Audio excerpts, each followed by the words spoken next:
आचार्य जी कहा करते थे, हमारे पूज्य गुरुदेव कहते हैं, जो लोग गायत्री मंत्र नहीं जपते, जिनको गायत्री मंत्र नहीं जपना चाहिए, जैसे स्त्री और अनपनीत जिसका उपनयन संस्कार ना हुआ हो, उनके लिए कौन सी गायत्री है? उनके लिए यही गायत्री है, जनक सुता जनक जनजाति अतिशय प्रिय करुणा निधान की, ताके जुग पद कमल मनाहूँ जासु कमल निर्मल। स्त्रियां इन्हीं दो चौपाइयों का जप करें तो गायत्री जप का ही फल उनको प्राप्त होता है। यही वैदिक सिद्धांत है। बाकी आजकल तो लोग स्त्रियों से भी गायत्री मंत्र जपवाते हैं, तुम भी जपो। स्त्री को गायत्री मंत्र नहीं जपना चाहिए।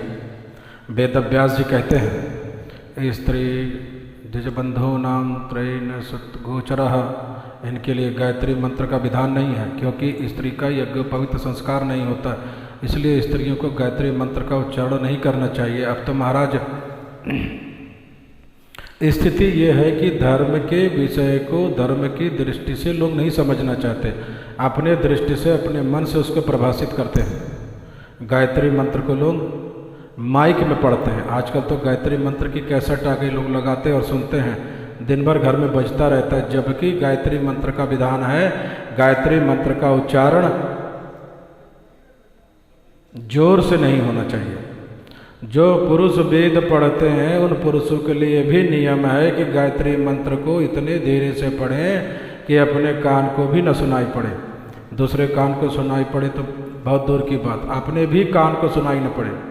हाँ, इसलिए उपनयन संस्कार में, यज्ञोपति संस्कार में गुरुजी जब गायत्री मंत्र देते हैं ब्रह्मचारी को, तो कान में गायत्री मंत्र देते हैं, कोई सुन न पाए। गायत्री मंत्र का उच्चारण उपांशु होता है, जोर से नहीं होता। उपांशु माने हम बोले, हमारा ओंठ हिले, लेकिन हमारे कान को न सुनाई पड़े। और ब्रह्मचारी लोग जानते हैं जो वेद पढ़ते हैं, संगीता के किस अध्याय में गायत्री मंत्र? तीसरे अध्याय में, संविदा गृह बोधता, तीसरे अध्याय में गायत्री मंत्र आता है शुक्ल यजुर्वेद की संहिता में। और जब वेद पढ़ते हैं ब्रह्मचारी तो गायत्री मंत्र आता है, तो वहाँ पर गुरु और शिष्य दोनों चुप हो जाते हैं। आज भी नियम है, और मन में पढ़ करके आगे निकल जाते हैं, फिर आगे के मंत्र को जोर से पढ़ा जाता है। तो ऐसे गायत्री मंत्र को कैसेट में बजाना यह बहुत बड़ा अपराध है।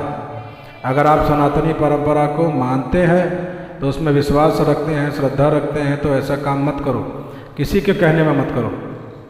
गायत्री मंत्र का जोर से उच्चारण, उसकी कैसेट बजाना, हारमोनियम तबले पर गायत्री मंत्र को गाना, यह गायत्री मंत्र का घोर अपमान है, ब्रह्म गायत्री का अपमान है।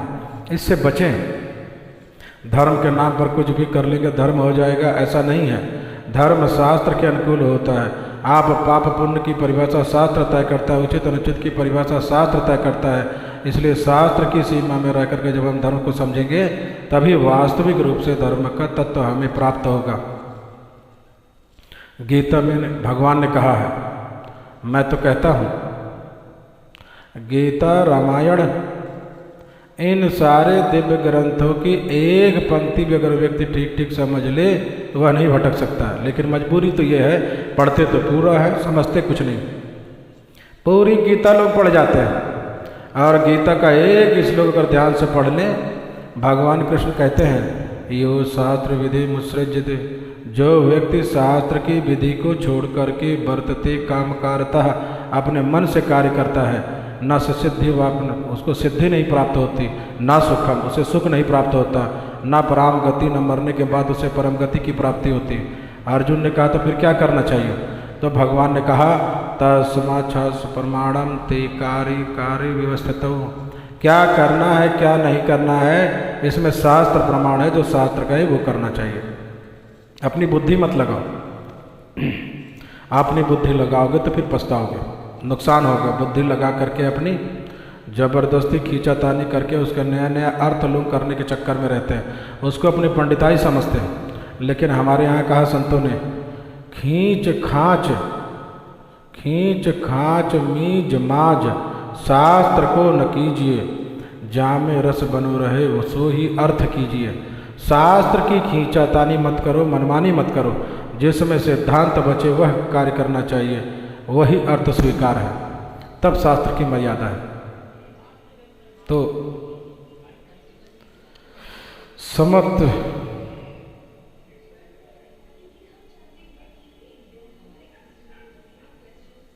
शरण में आकर ही जीव को सच्चा ज्ञान मिलेगा। आज नहीं समझोगे 10 जन्म बाद समझना पड़ेगा, लेकिन समझना यही पड़ेगा। बाकी सब समझने का अर्थ हो जाएगा। कितना भी पढ़ लो, ऋग्वेद MA BA पास, सब डिग्रियां धरी रह जाएंगे।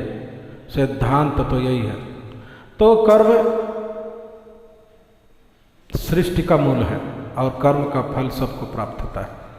तो कोई जीव किसी पुण्यात्मा के घर में पैदा हो तो उसका भी कोई पुण्य होना चाहिए, तभी वो पैदा हो, उसका कोई सुकृत हो।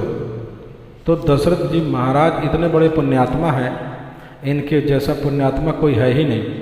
तो अब दशरथ जी के घर में जो बेटा बन करके आवे वो जीव भी उसी स्तर का पुण्यात्मा हो। तब तो ब्रह्मा जी खोजने लगे और ब्रह्मा जी ने पूरी सृष्टि में खोज डाले, लेकिन कोई जीव ऐसा नहीं मिला जो दशरथ जी के जैसा पुण्यात्मा हो जो उनका बेटा बन सके। खोजने पर भी ब्रह्मा जी को जब कोई ऐसा जीव नहीं मिला जिसको हम पुत्र बना करके भेजें, तो अंत में भगवान को ही पुत्र बनकर आना पड़ा। इसलिए विलंब हुआ पुत्र प्राप्ति में, इस कारण से। अब दूसरी बात यह है, पुत्र प्राप्ति के लिए दशरथ जी ने कोई प्रयास ही नहीं किया। यह दूसरा प्रश्न है। 60,000 वर्ष की अवस्था हो गई तब तक दशरथ जी ने कुछ नहीं किया। 60,000 आज के हिसाब से 60 वर्ष मान लो। त्रेता युग में लाखों वर्ष की आयु, हजारों लाख वर्ष की आयु होती थी।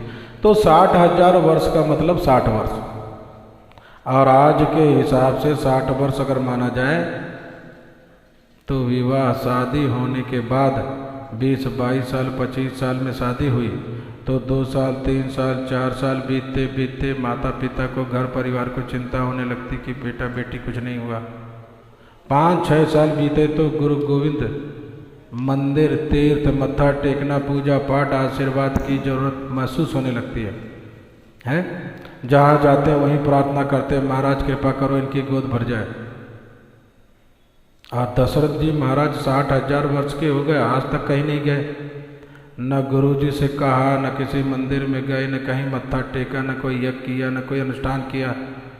नहीं तो हरिवंश पुराण का पाठ, संत गोपाल का पाठ प्रारंभ हो जाता, लेकिन कुछ नहीं किया। दशरथ जी ने 60,000 की अवस्था हो गई। क्यों नहीं किया दशरथ जी ने?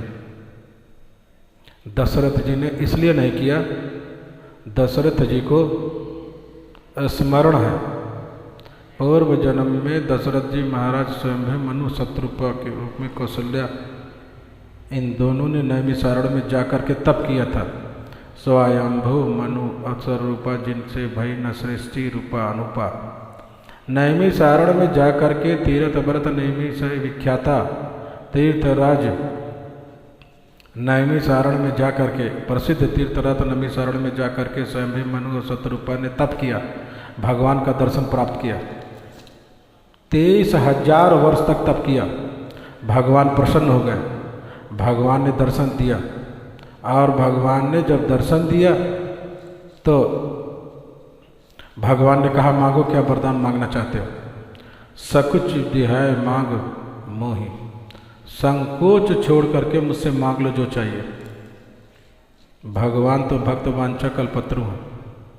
भगवान ने कहा मांगो, तो स्वयंभू मनु भगवान से क्या मांगे? स्वयंभू मनु ने कहा महाराज हमारा तो मन कर रहा है कि आप मेरे बेटा बन जाओ, चाहूँ तुम ही समान पुत्र। आप कहोगे भगवान को बेटा के रूप में नहीं मांगा, भगवान के समान बेटा मांगा। लेकिन नहीं, मनु जी तो यही मांग रहे थे, चाहूँ तुम ही, हम तो तुमको चाह रहे हो, तुम मेरे बेटा बन जाओ। लेकिन ज्यों ही कहा चाहूँ तुम ही, भगवान को देखा, रे ये तो जो अखिल कोटि ब्रह्मांड नायक, स्वेतर समस्त वस्तु विलक्षण है, ये किसी के बेटा कैसे बन सकते हैं? मैं इनको क्या बेटा बना पाऊंगा? बस संकोच आ गया। जब संकोच आ गया तो संकोच ने क्या किया कि दूसरा शब्द मिला दिया। क्या? तुम ही समान, तुम्हारे